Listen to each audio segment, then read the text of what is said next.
Dito ko ngayon. Ayan, iniisip ko yung aking bilbil, oh. Bakit medyo malaki na yung bilbil ko. So, sa akin kasi ay control naman ako. Madali pong natanggal yung aking bilbil. Madali lang po yung bilbil na yung tinatawag na bilbil. Meron talagang tiyan na ang hirap tanggalin yung bilbil na yan. So, ang lagi nyo lang kainin lagi is like fruit or vegetable, at iwas po sa kain ng sweet. Ayan, kasi yung sweet ay masarap din yung sweet kasi ang sarap ng tulog mo yan. Bago ka matulog, kumain ka muna ng mga diba, mga sweet chocolate like that. Ay, sa akin po talaga guys, pag kumain ako niyan, ang sarap talaga ng tulog ko. Sabayan ko ng paracetamol na feel ko na pagod ako, saka masakit yung ulo ko. Kailangan ko talaga matulog, mag-relax. Ay talaga, ang sarap ng tulog ko as in. Kaya kanina, bago ako matulog, galing ng reception, nag-organize muna ako ng sala pagdating ko sa room namin. So, inuna ko ayos yung refrigerator, then ang table, then ang sala.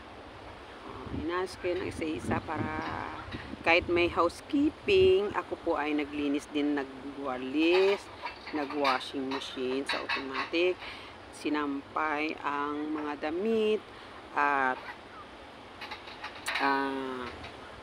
nagpunas ng mga divider. So, yung gawain ng housekeeping para ako nang naglinis. Tapos, pagtapos ko nang naglinis, nagwalis na, ay para yung housekeeping ay hindi po matagal ang kanyang trabaho. Kasi yung housekeeping kasi ngayon, hindi po sila tatlo na ngayon. Ngayon ay siya na lang daw isa. Kaya mahirap po up and down ang kanyang trabaho. So, marami pang room. Tingnan mo yan, oh. Yon yung mga room na yan dyan sa taas na yan. Isa-isahin niya yan. Kayo kaya magiging ganyan, at kayo kaya ay ano kayang feeling nyo pag kayo sa trabaho din ng ganun, like kayo ba'y na magiging nani? Ano kaya sa mga nani pa naman ang trabaho ng nani, like 24 hours, magkano lang ang sahod ng nani? Magkano lang ang sahod?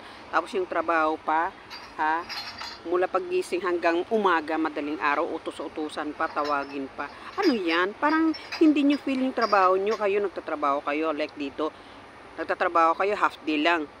Diba? Half day lang kayo. Pagod nga kayo, half day lang. Isamantalang katulong. Ano ba talaga yung feeling nyo sa mga katulong?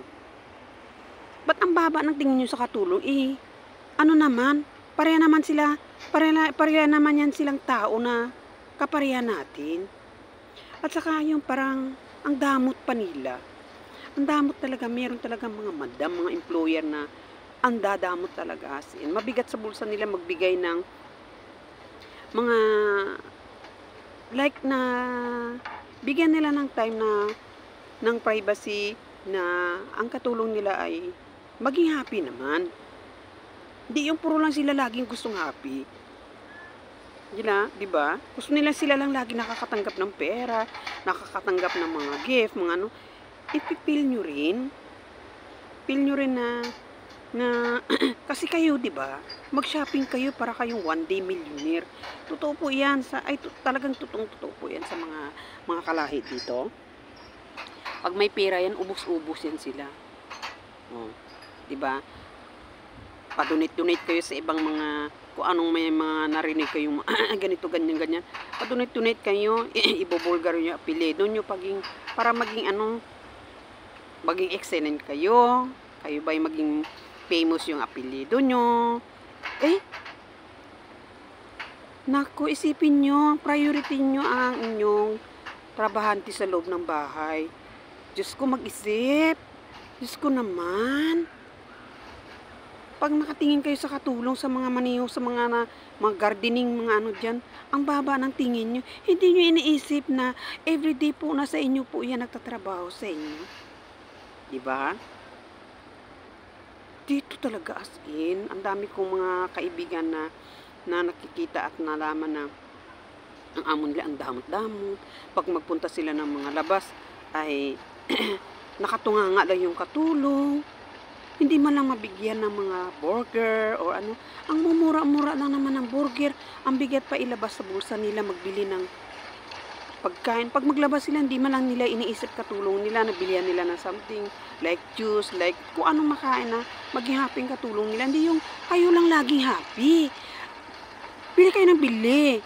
Pag ayaw nyo, itapon nyo. Oh, di ba? Baskalam, haram-haram, miskin-miskin. Makupayda talaga, as in, makupayda. Gusto niya lang kasi kayo lang laging naging happy. At saka huwag naman kayong mag-iinggit. Kung halimbawa, like maganda katulong nyo, or kayo ay, baka isipin nyo lamangan kayo, yun po yung tsura niya Yun pong mukha niya. Yun pong binigay sa kanya, maganda siya. Oh. Walang magawa dahil yan ang mukha nyo. Oh. Yan ang kulay ng kulay ng inyong balat. Hindi bilat, balat nyo. As in, nakakaloka, di ba? Huwag pong ganun, huwag pong mainggit, ganito, ganyan, ganyan. OMG talaga. Ate, sila di mo pa kilala? Ganyan. Matagal ka rito, di mo pa kilala? Nakakaloka talaga. Diba? Tapos, kunting ano lang, kunting yung katulong na, kunting may kausap lang. Hello, for today's video. Huwag kang puro kasi cellphone kausap. Magugas ka dyan. Diyos ko naman, madam. Ang hugas nandyan lang yan. Katulong mo nandyan araw-araw sa bahay mo. Ang trabaho nandyan lang yan. Hugasan yan. Mga ganyan, hindi makapaghintay. Hindi ikaw katulong dyan. Ikaw maghugas. Kung anong feeling nyo kung sasabihan kayo ng ganun. Diyos ko naman, pag marami kayong pera, ang lalaki na ng utak nyo. Laki ng ulo nyo. As in. Ito talaga yan. Minsan, alam nyo, mga katulong, sumasakit yung mga kalooban na, pero tahimik lang po yan talaga sila. Naghihintay din yan sila ng inyong bukas na puso nyo.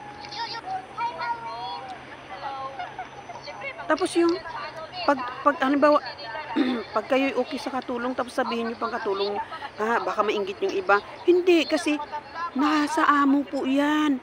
Hindi po yung katulong na iinggit. Ang amo po ang punyeta. Hindi marunong makipagsuyo. Hindi marunong makipag-appreciate sa kanyang katulong. As in, nakakaloka kayo talaga. Lalo nang pag umuwi na yung katulong, 2 years after 2 years vacation. So, yung pera na 2 months vacation para sa katulong, ibibigay ng among lalaki, daan sa kamay ng babae, ikakating pa. Oh my God! Wala ka bang pera? Huwag mong gamitin ang pera ng katulong. Nakakaya ka. Kayo laging may pera, may inaabot kayo. May sahod kayo. May sahod po kayo. Sila dito, kami dito, pumunta dito, maging katulong. Dapat kayo nga ang sumusuporta sa katulong.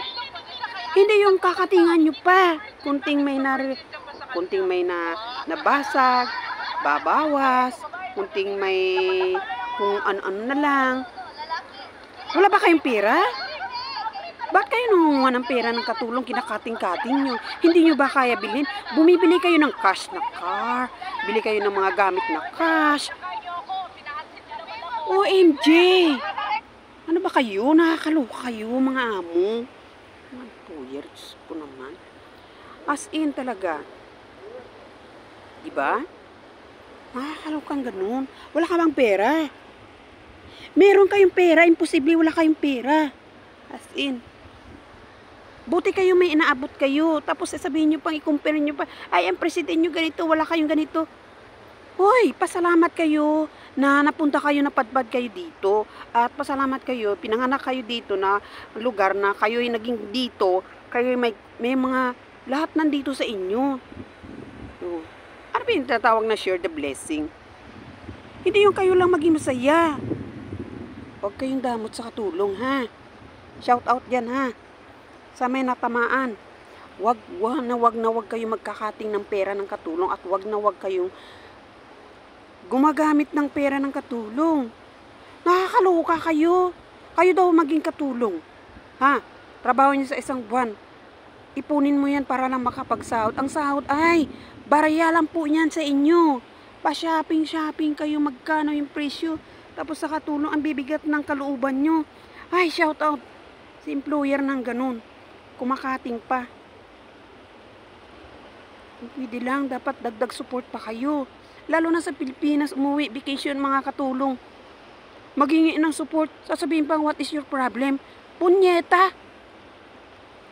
Dapat nga kayo tumawag, kamusta ka na? Baka wala ka ng allowance. Eh, maganda ang pandinig yun. Nakakaloka kayo talaga, sin. Sabihin ko naman doon, o ibang, halimbawa, kapatid mo, or kaninong mga relatives, nagbibigay ng support.